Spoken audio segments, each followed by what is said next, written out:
Nous lisons dans l'évangile de Marc, au chapitre 2, des versets 23 jusqu'au chapitre 3, verset 6. Donc Marc, chapitre 2, verset 23 jusqu'au chapitre 3, verset 6. Un jour de sabbat, Jésus traversait des champs de blé. Tout en marchant, ses disciples se mirent à arracher des épis. Les pharisiens lui dirent : « Regarde, pourquoi font-ils ce qui n'est pas permis pendant le sabbat ?»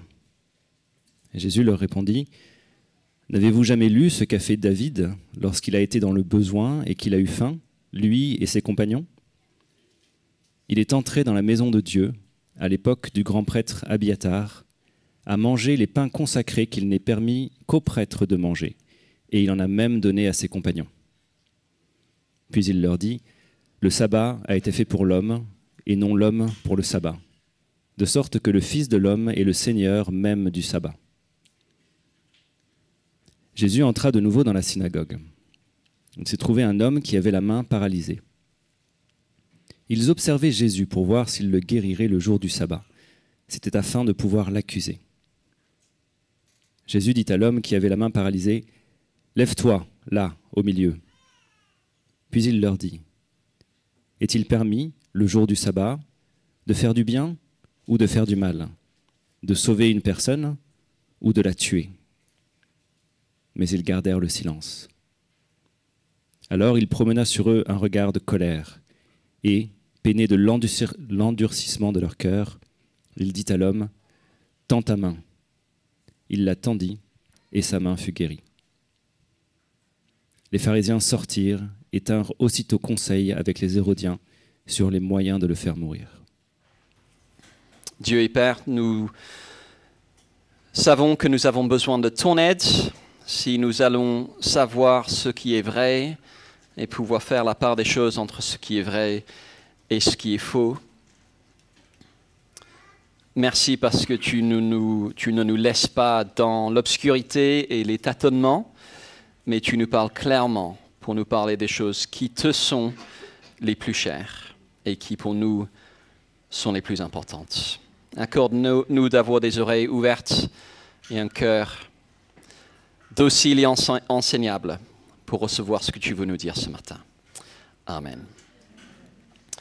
Alors, je ne sais pas si tu as peur des arnaques. J'imagine qu'on a tous déjà commandé quelque chose sur Internet et qui avait l'air super. Et puis, quand c'est arrivé, ce n'était pas tout à fait ce qu'on attendait. Je me souviens de ces pneus pour une poussette qui ont crevé au bout d'une semaine. Et mon épouse a fait encore mieux. Elle a acheté une radio numérique vraiment pas chère.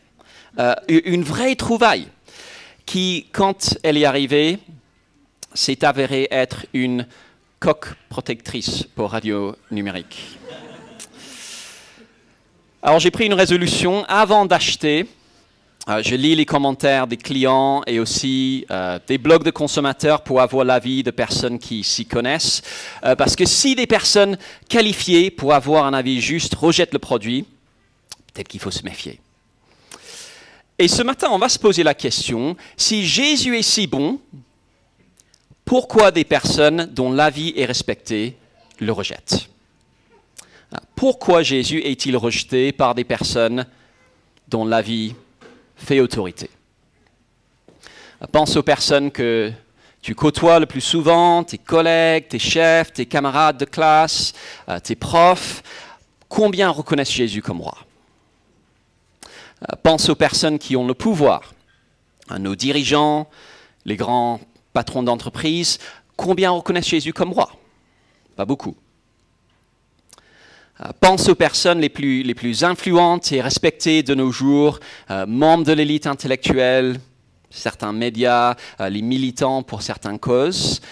Beaucoup de ces personnes, intelligentes, admirées, engagées, perçues comme éclairées, croient que le message de Jésus n'est plus entendable aujourd'hui. Si Jésus est si bon, pourquoi est-il si souvent rejeté ?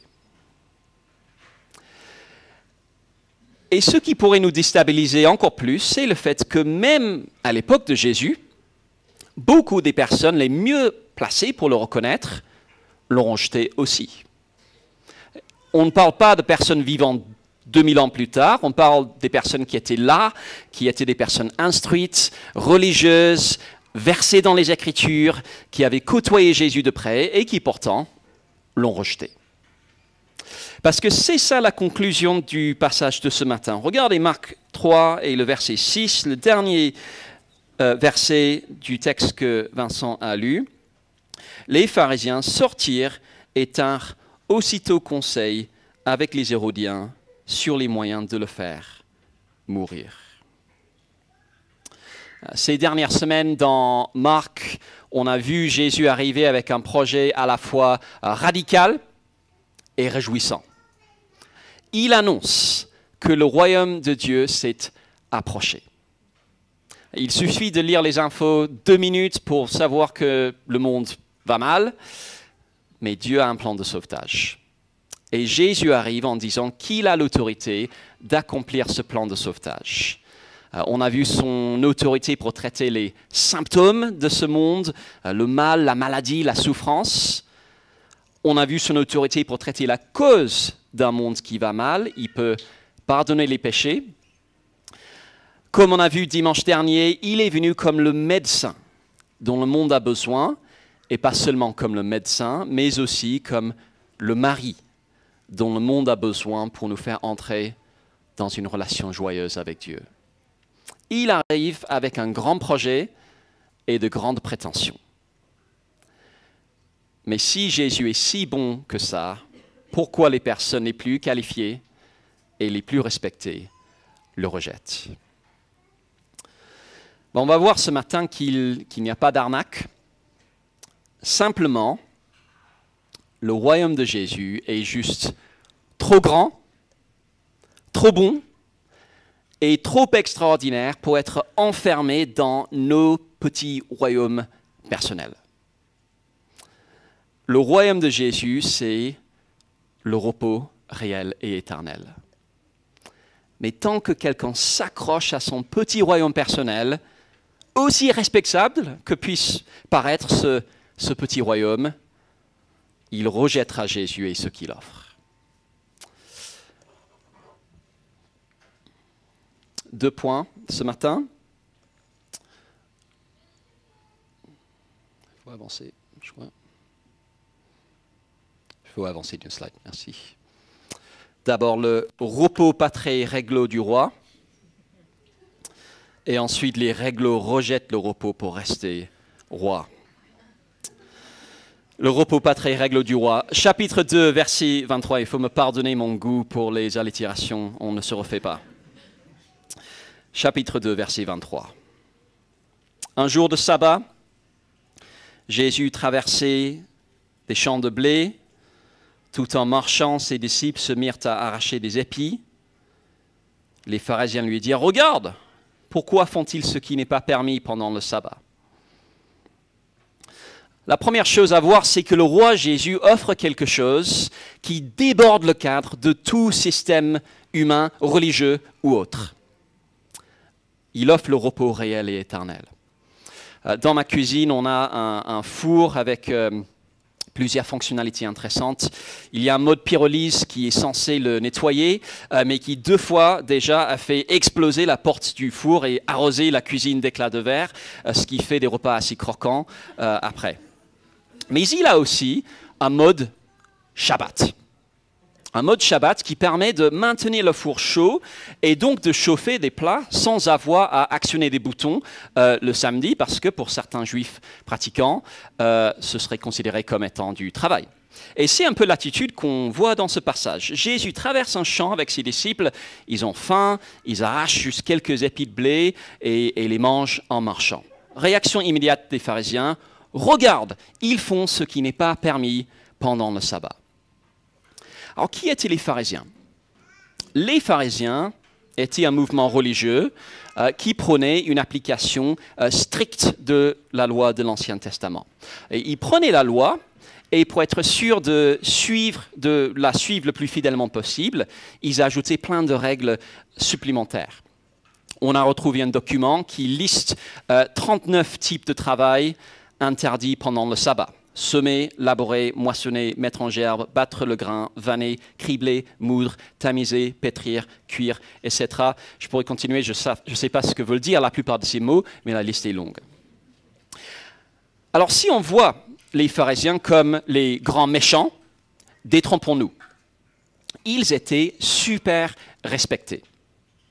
Aujourd'hui, ils seraient comme le militant engagé pour les grandes causes du moment, ou l'acteur sur qui on peut toujours compter pour avoir les bonnes opinions, ou la personnalité politique qui parle au nom du peuple. C'étaient des personnes considérées comme réglo, vues comme les grands défenseurs de tout ce qui est juste, prêts à cancel ceux qui violaient leurs principes, comme Jésus. Les pharisiens voient ses disciples cueillir des épis et ils disent « ça c'est du travail, c'est interdit ». Alors la manière dont Jésus réagit est surprenante. Il aurait pu entrer dans un débat de juristes. Il aurait pu faire une démonstration minutieuse à partir des textes de loi pour prouver que, en fait, cueillir des épices n'était pas vraiment du travail tel que c'est défini par le code du travail de l'époque, etc. Ce n'est pas ce qu'il fait. Il choisit plutôt de braquer les projecteurs sur sa propre personne et sur son identité de roi. Verset 25, Jésus leur répondit: n'avez-vous jamais lu ce qu'a fait David lorsqu'il a été dans le besoin et qu'il a eu faim, lui et ses compagnons? Il est entré dans la maison de Dieu, à l'époque du grand prêtre Abiatar, à manger les pains consacrés qui n'est permis qu'aux prêtres de manger, et on a même donné à ses compagnons. Alors, imagine que tu es au château de Versailles, tu te promènes dans les jardins et tu vois une belle pelouse avec un petit panneau: interdiction de marcher sur la pelouse. Et tu te dis, allez, je vais quand même me promener sur cette pelouse. Et on vient te voir et on te dit, excusez-moi, vous n'avez pas le droit de marcher sur cette pelouse. Et toi, tu réponds, attendez, Louis XIV, il marchait sur cette pelouse tous les jours, alors pourquoi pas moi? Alors, il faut dire que ça demanderait un certain culot, mais c'est un peu ça la réponse de Jésus. Il cite une histoire où le roi David, le plus grand roi d'Israël, est en train de fuir pour sa vie. Ces hommes ont faim, et donc ils se rendent au tabernacle, à la tente de Dieu, et ils prennent le pain consacré que normalement seuls les prêtres avaient le droit de manger.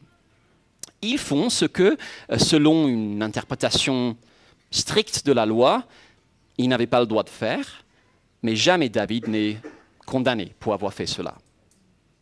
Et donc Jésus est en train de dire, si ce grand roi-là avait l'autorité d'interpréter la loi et de permettre des exceptions dans certains cas, à plus forte raison, moi, qui suis aussi un roi, et un roi encore plus grand que David, je peux moi aussi permettre des exceptions. C'est une réponse assez osée. Il braque les projecteurs sur sa propre personne pour dire: le vrai roi est là. Non pas que le roi soit au-dessus de la loi, mais plutôt que les rois avaient toujours eu pour prérogative d'appliquer la loi de la manière la plus conforme à la volonté de Dieu. Verset 27, Jésus leur dit: le sabbat a été fait pour l'homme, et non l'homme pour le sabbat. Vous m'accusez de violer le sabbat, laissez-moi vous expliquer le vrai sens du sabbat. Le sabbat devait être un cadeau et pas un carcan. Et c'est comme ça parce que le sabbat anticipe l'éternité. Dans le livre de la Genèse, on lit que Dieu s'est reposé le 7e jour de la création et a béni ce jour. Dans Genèse, chapitre 2, le 7e jour ne se termine pas. Pour les 6 premiers jours, on lit qu'il y eut un soir et qu'il y eut un matin avant de passer au jour suivant. Pas pour le 7e jour. Il devait durer pour toujours et être le temps de l'épanouissement parfait entre Dieu et nous.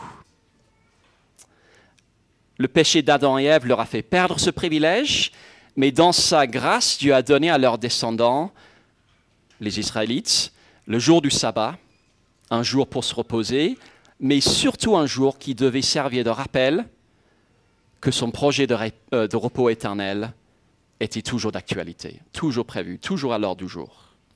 Dieu désirait toujours accorder le repos réel et éternel. Et donc le vrai sens du sabbat est juste tellement meilleur que la vision déformée des pharisiens. Eux proposent des contraintes absurdes. Jésus propose une liberté joyeuse. Eux proposent des règles. Jésus propose de profiter de la générosité de Dieu. Eux proposent un programme épuisant. Jésus propose le repos véritable. La vision du roi est tellement supérieure à la vision des réglos. Eux proposent l'esclavage, Jésus propose la liberté. Mais attention, Jésus ne demande pas juste qu'on se détende un peu, cool. Pas besoin d'être aussi pointilleux sur les règles. Non, ça va beaucoup plus loin que ça. Verset 28. Jésus leur dit, le sabbat a été fait pour l'homme et non l'homme pour le sabbat, de sorte que le Fils de l'homme est le Seigneur même du sabbat. J'ai mentionné Louis XIV. Une des répliques les plus célèbres attribuées à Louis XIV, c'est « l'État, c'est moi ». C'est-à-dire, c'est moi qui incarne la France, c'est mon autorité qui passe en premier, ce pays tourne autour de moi. Et quand Jésus se décrit comme Seigneur du sabbat, il est un peu en train de dire, le sabbat, le 7e jour, le repos éternel que le sabbat anticipe, ça tourne autour de moi. Le repos éternel de Dieu se reçoit en venant à moi. L'épanouissement paradisiaque de Dieu, c'est par moi qu'on l'a. On l'a partiellement aujourd'hui, en sachant que Dieu pardonne nos péchés, et on l'aura éternellement quand le roi revient pour établir pleinement son royaume. Le Fils de l'homme est Seigneur même du sabbat. C'est tellement mieux que ce que peut proposer tout système humain. Arriver à être considéré comme réglo et le rester, c'est épuisant. Peu importe qu'on parle d'un système religieux ou de n'importe quel autre système humain. Les pharisiens étaient ultra religieux, mais j'ai dit que les équivalents modernes pourraient être toute personne respectée comme réglo par la société, le militant pour les bonnes causes, la personne qui a toujours les bonnes opinions, mais rester réglo selon les normes modernes, c'est tout sauf reposant. Réfléchissez à la vitesse à laquelle quelqu'un peut se faire lyncher sur Internet parce que ses opinions sont jugées non conformes. Ou la facilité avec laquelle quelqu'un est exclu d'un groupe parce qu'il ne coche pas les bonnes cases. Il y a 500 ans, le grand théologien allemand Martin Luther vivait dans une angoisse permanente à l'idée de ne pas avoir suivi à la lettre les règles religieuses de l'époque. Pour lui, rester réglo aux yeux de Dieu, c'était épuisant, c'était angoissant, jusqu'à ce qu'il découvre ce que la Bible dit vraiment. Aujourd'hui, on peut vivre la même angoisse à l'idée de ne pas être réglo selon les règles de notre époque. Articule certaines convictions partagées par tout le monde il y a 10 ans, aujourd'hui, et tu peux perdre ton travail. Tu ne soutiens pas assez fortement une idéologie à la mode, et tu peux être envoyé au purgatoire social. C'est épuisant de rester réglo selon les normes de notre époque. Mais Jésus offre le repos réel et éternel. Et comprendre cela, comprendre que le repos du roi Jésus est l'esclavage de la religion ou de n'importe quel autre système humain, comprendre que les deux sont aux antipodes, c'est libérateur. Si on croit en Jésus, on n'a plus rien à prouver à personne. Tout ce qui compte, ce n'est plus nos efforts pour cocher des cases, c'est juste Jésus. Ça, c'est le repos véritable. Mais ça dérange ceux qui se considèrent comme réglo. Premier point, le repos pas très réglo du roi. Deuxième point, les réglos rejettent le repos pour rester roi. Quand mes enfants sont en train de jouer, parfois je propose des idées pour améliorer leur jeu. Et souvent la réponse c'est « Non papa, c'est notre jeu, on veut garder nos règles ». Alors, c'est pas très grave, même si Uno est objectivement mieux quand on peut cumuler les plus 2 et les plus 4. Je pense que ça va sans dire. C'est plus embêtant quand c'est un nouveau chef qui arrive à la tête d'une entreprise ou un entraîneur dans une équipe qui propose vraiment des bonnes idées, mais que le staff en place s'oppose à lui pour garder la main mise. Marc vient de montrer que désormais, c'est le repos du roi Jésus qui compte, pas nos règles ou nos systèmes. Il montre maintenant que face à cette idée, le réflexe humain, c'est de vouloir écarter Jésus pour garder la main mise. La suite du passage se déroule dans une synagogue, mais on a plutôt l'impression d'être au tribunal. D'un côté, il y a les pharisiens, de l'autre Jésus. Il y a un interrogatoire, un verdict, une sentence. Mais ce qui n'est pas très clair, c'est qui exactement est sur le banc des accusés. Chapitre 3, verset 1. Jésus entra de nouveau dans la synagogue. Il s'y trouvait un homme qui avait la main paralysée. Ils observaient Jésus pour voir s'il le guérirait le jour du sabbat. C'était afin de pouvoir l'accuser. Cet incident est le dernier dans une série de 5 confrontations entre Jésus et les chefs religieux. Jusqu'ici, chaque incident commençait par une question. Pourquoi il blasphème? Pourquoi il mange avec des pécheurs?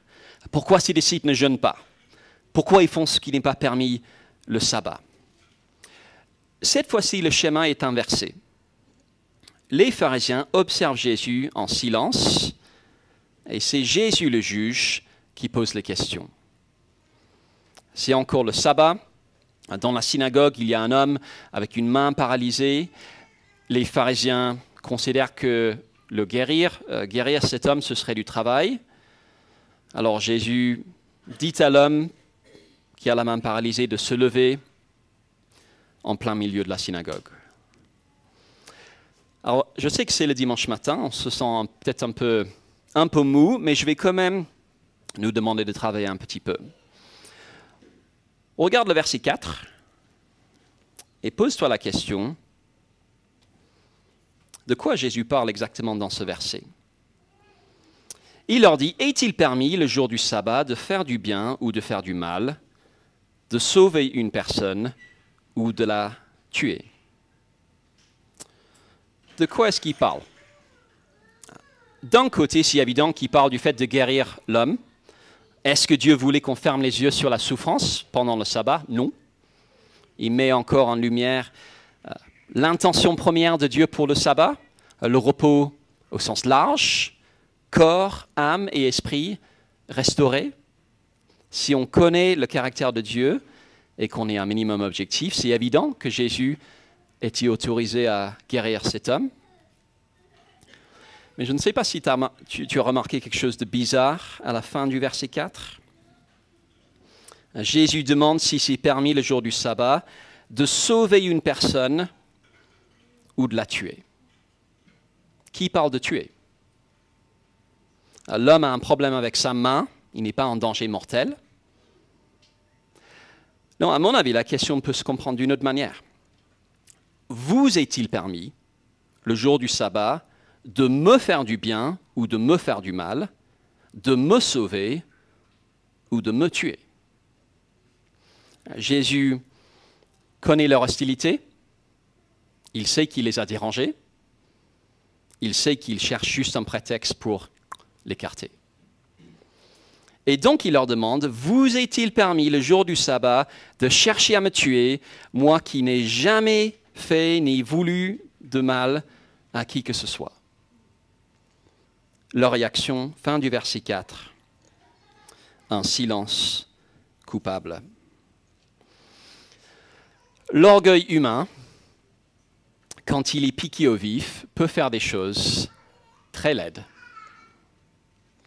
Je suis sûr qu'on a connu des situations où on nous a montré qu'on n'était finalement pas si réglo que ça, mais qu'au lieu d'accepter le verdict, on a juste voulu faire taire les critiques. Et si notre identité repose sur le fait d'être perçu comme réglo, qui n'a pas de leçons à recevoir des autres, qui coche toutes les cases religieuses ou morales, quand Jésus nous annonce qu'en fait, on a besoin de son aide, et que si on lui cède le contrôle, qu'on plie le genou devant le roi, on peut connaître son repos. Eh bien, la tentation est grande de simplement le faire taire. Jésus, merci, mais non merci. Je préfère garder le contrôle pour moi. Quand Jésus regarde derrière le voile très réglo des pharisiens, il est peiné de l'endurcissement de leur cœur. Dans la Bible, l'endurcissement du cœur, c'est le fait de voir des preuves claires que Dieu est à l'œuvre et de refuser d'agir en conséquence. Dans le livre de l'Exode, le pharaon d'Égypte voit tous les fléaux miraculeux que Dieu envoie pour qu'il libère les Israélites de l'esclavage, mais il endurcit son cœur. Dans son orgueil, il refuse de regarder la réalité en face. Et ici dans Marc, ces pharisiens hautement religieux et de beaucoup de manières très intègres s'enfoncent eux aussi dans leur orgueil face au libérateur de Dieu. Ils ont vu Jésus à l'œuvre, ils l'ont écouté, ils savent que tous les arguments sont de son côté, mais au lieu de plier le genou, d'accueillir son verdict et de recevoir son pardon et son repos, ils préfèrent le détrôner. Jésus dit à l'homme, « Tends ta main », il a tendu et sa main fut guérie. Les pharisiens sortirent et tinrent aussitôt conseil avec les Hérodiens sur les moyens de le faire mourir. Il y a 500 ans, les réformateurs comme Martin Luther et Jean Calvin ont redécouvert le message du pardon gratuit de Dieu qui avait, avec le temps, été enseveli, obscurci sous des couches de tradition. Ils ont annoncé un message qui donne le repos du cœur. Ce qui compte, ce n'est pas ce que nous faisons, mais c'est ce que Jésus a fait. Quelle a été la réaction de la hiérarchie religieuse quand ce message a été remis en lumière? La censure et le rejet. Pourquoi? Pour garder la main mise et perpétuer un système plus centré sur l'homme et ses règles que sur Jésus et sa grâce. Des chrétiens qui annoncent ce message-là dans des contextes islamiques rencontrent la même hostilité. J'ai un ami pasteur à Paris qui a reçu des menaces de mort. Et il existe des interprétations de la laïcité qui sont elles aussi extrêmement agressives. Ce message qui invite à venir tel qu'on est, les mains vides, recevoir gratuitement le repos du roi, il est merveilleux, mais il offense l'orgueil humain. Les réglos, ou ceux qui veulent être perçus comme tels, rejettent le repos de Jésus pour rester les rois. Et ce que ça montre, chers amis, c'est qu'on ne peut pas faire entrer le grand royaume de Jésus dans nos petits royaumes personnels. On ne peut pas faire entrer le grand royaume éternel de Jésus dans nos petits royaumes personnels. Il faut choisir. Le vin nouveau doit aller dans des outres neuves. Le royaume de Jésus n'est pas un plugin qu'on ajoute à nos petits systèmes personnels. Il explose nos petits systèmes personnels et nous demande si on est prêt à nous humilier devant le roi. Jésus ne vient pas comme guide ou gourou. Il est roi. Un bon roi, un roi qui offre le repos avec comme seule condition qu'on lâche prise et qu'on lui cède le contrôle. Mais on doit choisir son grand royaume éternel ou notre petit royaume personnel. Ce que montrent ces confrontations avec les pharisiens, c'est que ces deux royaumes sont opposés. On doit choisir. Alors d'une part, ça explique pourquoi tant de personnes respectables, bien sous tout rapport, rejettent Jésus encore aujourd'hui. Ce n'est pas parce que Jésus n'a pas les preuves de son côté. Ce n'est pas que ces personnes ont compris quelque chose que tu n'as pas compris. C'est une question de contrôle. Qui va être le roi? Mon frère n'est pas chrétien. On a souvent discuté des arguments pour ou contre la foi chrétienne. Mais il a dit une fois que même si la foi chrétienne était vraie, il n'y croirait pas. Pourquoi? Parce qu'il préfère la vie selon ses règles à lui. Des règles bonnes, pour la plupart, selon les normes d'aujourd'hui, mais ses règles à lui. C'est une question de contrôle.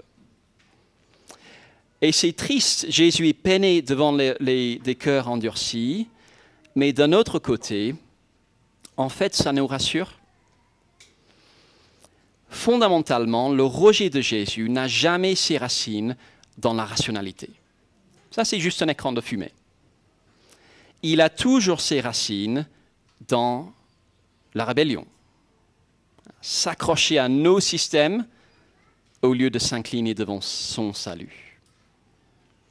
En fait, le rejet de Jésus qu'on peut rencontrer ne fait que confirmer le constat de ce passage sur le cœur humain. Mais d'autre part, ça nous lance un avertissement. Le royaume éternel de Jésus ou mon petit royaume personnel avec mes règles. On est issus de la même humanité que les pharisiens. C'est ma tendance, c'est votre tendance aussi de dire « Ok, je veux avoir le contrôle de ma vie, je veux me débrouiller par mes propres efforts et je veux être bien perçu des autres. Si Jésus peut m'aider avec ça, tant mieux. Sinon, tant pis. » Mais la condition pour expérimenter son repos, c'est de lâcher prise, de lui laisser le contrôle où que ça nous amène. Certains devront renoncer à essayer d'être réglo selon les critères d'une tradition religieuse, faire ceci, observer cela, pratiquer cette coutume tel nombre de fois. Et ce n'est pas parce qu'on est évangélique qu'on ne peut pas tomber dans une religion comme celle des pharisiens. Beaucoup d'entre nous devront renoncer à être considérés comme réglo selon les critères de la société. Il faut adhérer à toutes ces causes à la mode où tu es intolérant. Il faut acheter une maison avant tel âge où tu as échoué. Il faut gagner tant où tu n'as pas réussi. Cela mène à l'épuisement parce qu'on ne peut pas avoir à la fois les règles des hommes et le repos de Jésus. Quand je réfléchis aux leçons que Dieu a apparemment voulu m'apprendre ces dernières années, souvent le message a été « lâche prise ». Lâche prise. Arrête de craindre le regard des autres. Arrête de chercher ta propre gloire. Abandonne ton petit royaume personnel. Tu n'es pas le roi. Jésus l'est. Accepte ça et tu auras son repos. Mais enfin, comprendre que le royaume de Jésus, c'est le repos, ça montre pourquoi ça vaut la peine de vivre pour lui, quel que soit le coût. Céder le contrôle à Jésus a un coût. Être rejeté à cause de Jésus a aussi un coût. le paradoxe terrible de cette partie de Marc, c'est que plus Jésus révèle sa bonté, plus il est rejeté. Et ce sera pareil pour toute personne qui prend position pour lui. Pour nous qui sommes ici, le plus souvent, ça n'ira pas plus loin qu'un peu de gêne sociale. Même ça peut faire mal. Je me souviens de cette tentative de partager notre foi avec d'autres parents qui nous avaient été renvoyés brutalement à la figure. Rien de gravissime, juste un peu gênant. Mais on peut quand même se demander si c'est vraiment la peine de prendre des coups pour Jésus. Seul le royaume éternel de Jésus va durer. Les petits royaumes humains ne dureront pas. Alors imaginons-nous dans cette salle d'audience, cette synagogue. D'un côté, il y a les réglos qui semblent cocher toutes les bonnes cases, acceptés, admirés par tout le monde. Et de l'autre, il y a le roi rejeté, Jésus. Si on choisit les premiers, on passe complètement à côté de ce que Dieu est venu faire dans le monde. Si on choisit Jésus, oui, il y aura un coup. On lâche le contrôle et tout le monde ne sera pas enchanté de notre choix, mais on aura le repos. De quel côté sommes-nous? Du côté des réglos ou du côté du roi? Je vous invite à prier.